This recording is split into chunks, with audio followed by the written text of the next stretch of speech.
నమస్తే. శ్రీ గురుభ్యో నమః. శ్రీమాత్రే నమః. ఆదిత్యాయ చ సోమాయ మంగళాయ బుధాయ గురు శుక్ర శనిభ్యే రాహవే కేతవే నమః.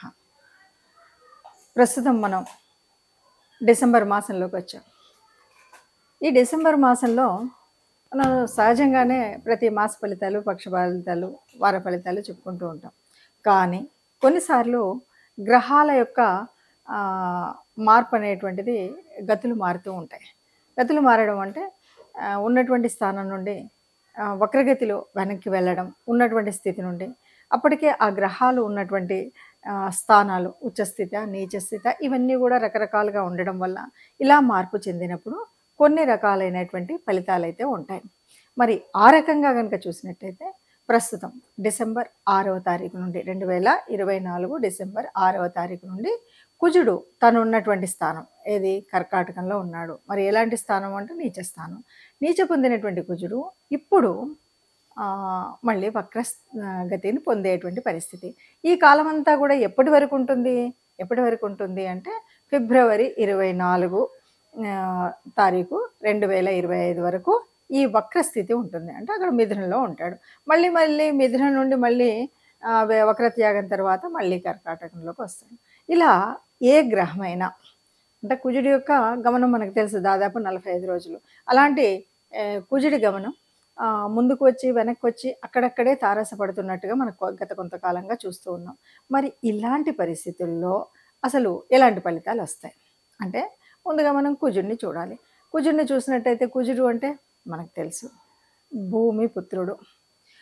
కుజుడు ఒక సిస్టమాటిక్ ప్లానెట్, క్రమశిక్షణకు మారిపోయారు, ఒక సైన్యాధ్యక్షుడు అని మనము ఆ గ్రహాల యొక్క కుటుంబంలో చెప్తాం.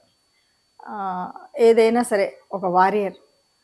కాకపోతే అనువుకాని సమయంలో కోపం వస్తుంది, అనువైనటువంటి సమయంలో ఒక సరి అయినటువంటి ఆలోచన శక్తి ఉంటుంది. ఇవన్నీ కూడా మనకు కుజుడిలో కనిపించేటువంటి లక్షణాలు. మరి ఈ లక్షణాలన్నీ ఉన్నటువంటి కుజుడు ఇప్పుడు ప్రస్తుతం అంటే డిసెంబర్ 2024 6వ తారీఖున వక్రగతి చెంది దాదాపుగా ఫిబ్రవరి వరకు, వచ్చే సంవత్సరం ఫిబ్రవరి అని చెప్తున్నాం కదా, అక్కడి వరకు మరి ఇందులో ఈ వెనక్కి వెళ్తూ ఉన్నాడు. ఇలా వెళ్ళినప్పుడు ఏమైనా శుభ ఫలితాలు ఉంటాయా, అసలు ఒక్కొక్క రాశి వారికి ఎలా ఉంటుంది అని చూస్తే ఇక్కడ కొన్ని మనం ఒక విషయాన్ని మాత్రం చెప్పొచ్చు. ఎప్పుడైనా ఏ గ్రహమైనా ఎక్కడైనా నీచ పొందిన తర్వాత నీచలో ఉంది, నీచ స్థానంలో ఉంది. ఈ నీచ స్థానంలో గనక వక్రగతి పొందితే దాదాపు అది ఉచ్చ స్థానానికి ప్రతిఫలంగా ఉంటుంది. దాదాపు ఉచ్చస్థితిలో ఉన్నప్పుడు ఏ ఫలితాలు అయితే ఇస్తుందో ఆ ఫలితాలు ఇవ్వగలిగే శక్తి ఆ గ్రహానికి వస్తుంది. మరి ఆ రకంగా చూసినట్టయితే ఇప్పుడు ప్రస్తుతం మరి కుజుడు ఏమేమి శుభ ఫలితాలు ఇస్తాడు, ఏ రాశి వారికి ఎలా ఉంటుందో 12 రాశుల వారి యొక్క ఫలితాలను చూద్దాం. మకర రాశి వారికి మరి ఇప్పుడు కర్కాటక రాశిలో వక్రించినటువంటి కుజుడి వల్ల ఎంత ఉపయోగం ఏమీ లేదు. అంటే ఇవి కనుక మనం చూసినట్టయితే కొద్దిగా ఇద్దరు ఎలా ఉన్నారంటే ఒకరికి ఎదురుగుండా ఒకరు ఉన్నారు, ఒకరి దృష్టి ఒకరి మీద పడుతుంది. ఈ దృష్టి వల్ల కూడా మనకు కొంత చెడు జరుగుతుందని ఇంతకు ముందు చెప్పుకున్నాం. కానీ ఇప్పుడు ఏంటి పరిస్థితి అంటే అక్కడ నీచ పొందినటువంటి కుజుడే ఉన్నాడు, కానీ ఆ నీచ పొందినటువంటి వాడు ఇప్పుడు వక్ర స్థితిలోకి వెళ్తున్నాడు. కాబట్టి అంటే ఇప్పుడు ఉచ్చలో ఉంటే ఏ ఫలితం ఇస్తాడో అది ఒక్కటి. ఇక రెండవ ప్లస్ ఏంటంటే ఇక్కడ కుజుడికి మకర రాశి అనేటువంటిది బాగా ఉచ్చస్థానం. అంటే ఇది కూడా ఒక ప్లస్ అనమాట. దీనివల్ల మకర రాశి వారికి దాదాపు గత కొంతకాలంగా జరుగుతున్నటువంటి అనేకమైనటువంటి చిన్న చిన్న కష్టాలు, వీళ్ళ డబ్బులు ఎవరికో పెట్టుబడి పెడతారు, ఎక్కడో పెట్టుబడి పెడతారు, ఇక అది పోయిందిరా భగవంతుడా అనుకునే పరిస్థితి ఉంటుంది.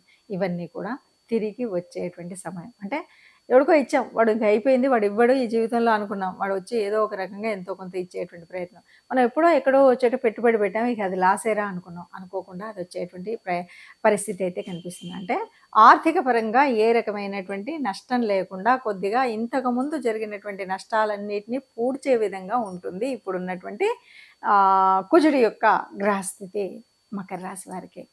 అంతేనా, ఇంకేమైనా ప్లస్ ఉంటుందంటే మీరు ఆలోచించేటువంటి ప్రతి ఆలోచనకు ఒక అంటే ఆ ఆలోచన ఒక ప్రణాళిక అవుతుంది. చెప్పాలి అంటే మనం ఏదో చాలా వరకు ఆలోచిస్తాము, ఆలోచనలన్నీ వదిలిపెడుతూ ఉంటాం.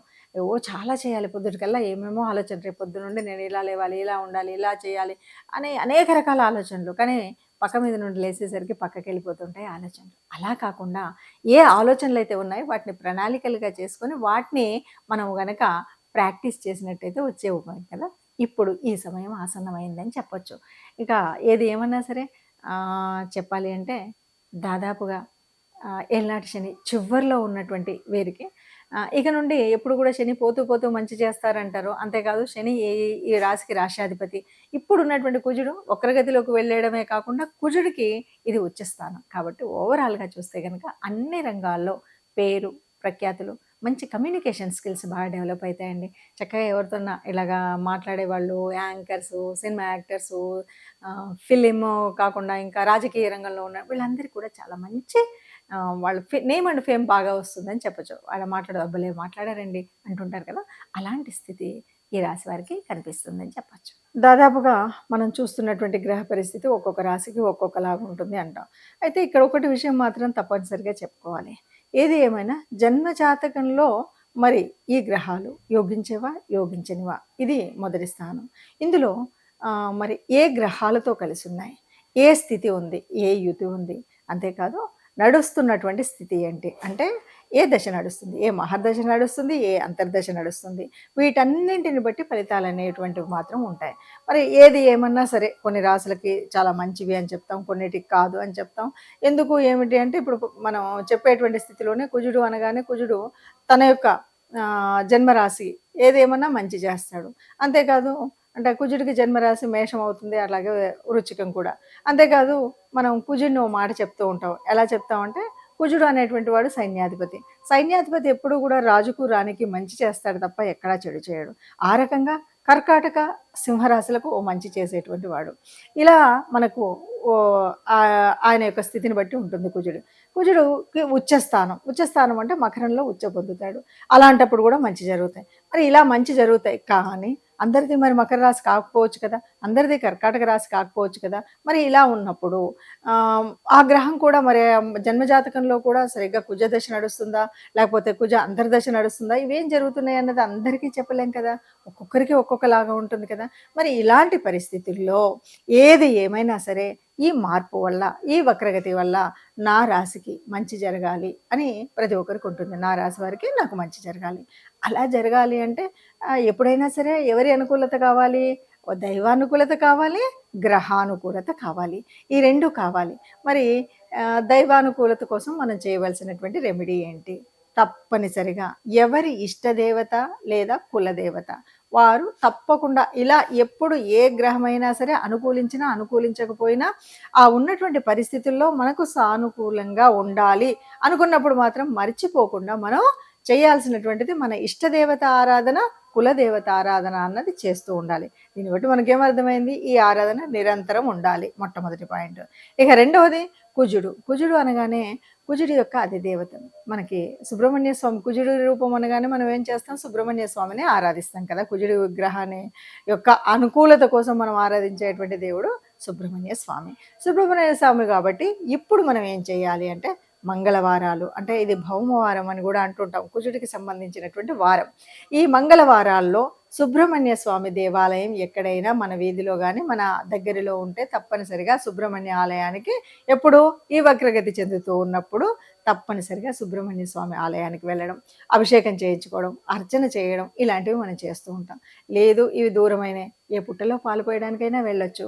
మనం ఈ సుబ్రహ్మణ్య స్వామి ఆరాధన, ముఖ్యంగా సుబ్రహ్మణ్య షష్ఠి వస్తుంది కదా, ఆ షష్ఠిలో గనక సుబ్రహ్మణ్య స్వామి అభిషేకం చేయించినట్టయితే దాదాపుగా మనకున్నటువంటి ఈ చిన్న అంటే కొంచెంగా అటు ఇటుగా ఉంది అనేటువంటి, అంటే ఆ చిన్న అప్రమత్తతోటి ఈ రకమైనటువంటి నష్టం జరిగింది అని చెప్పేటువంటి వాళ్ళకు కూడా ఏ నష్టం జరగకుండా హాయిగా సాగేటువంటి పరిస్థితి ఉంటుంది.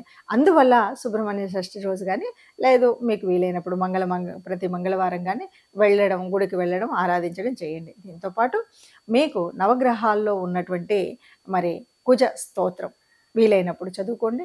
లేదు ఆ చాంటింగ్ అనేది నిరంతరం చేయొచ్చు. ఇవేవి రావండి, ఇవేవి తెలియదండి, సుబ్రహ్మణ్య స్వామిది ఆలయం దూరంగా ఉంది అని అనుకునేటువంటి వాళ్ళు తప్పనిసరిగా రెమెడీ కావాలి అంటే ఇంకొక పని కూడా చేయొచ్చు. విష్ణు సంబంధితమైనటువంటి దేవతల్లో ముఖ్యంగా నారసింహస్వామి యొక్క కథను ఆలకించడం కానీ, అంటే అవతార ఘట్టాన్ని గనక మనం వినడం ఇలాంటిది గనక చేసినా, ఇవేవి గూడా లేదు నాకింకా ఏమీ రాదు అంటే విష్ణు సహస్రాన్ని వినండి. భక్తి శ్రద్ధలతో వినండి. ఎక్కడికి వెళ్ళినా వినండి. నిరంతరం విష్ణువుని ప్రార్థనలో ఒక తలంపుగా తలవండి. మనకున్నటువంటి ఏ రకమైన అంటే గ్రహరీత్యా మారుతున్నటువంటి స్థితి రీత్యా మీకున్నటువంటి మీ రాశి రీత్యా ఏదైనా చిన్న చిన్న అపాయాలో లేకపోతే చిన్న చిన్న ఒడిదుడుకులో వచ్చేటువంటి పరిస్థితి ఉంటే ఆ పరిస్థితి నుండి కాపాడగలుగుతుంది. కాబట్టి వీలైనంత వరకు కూడా ఈ రెమెడీని చేయండి.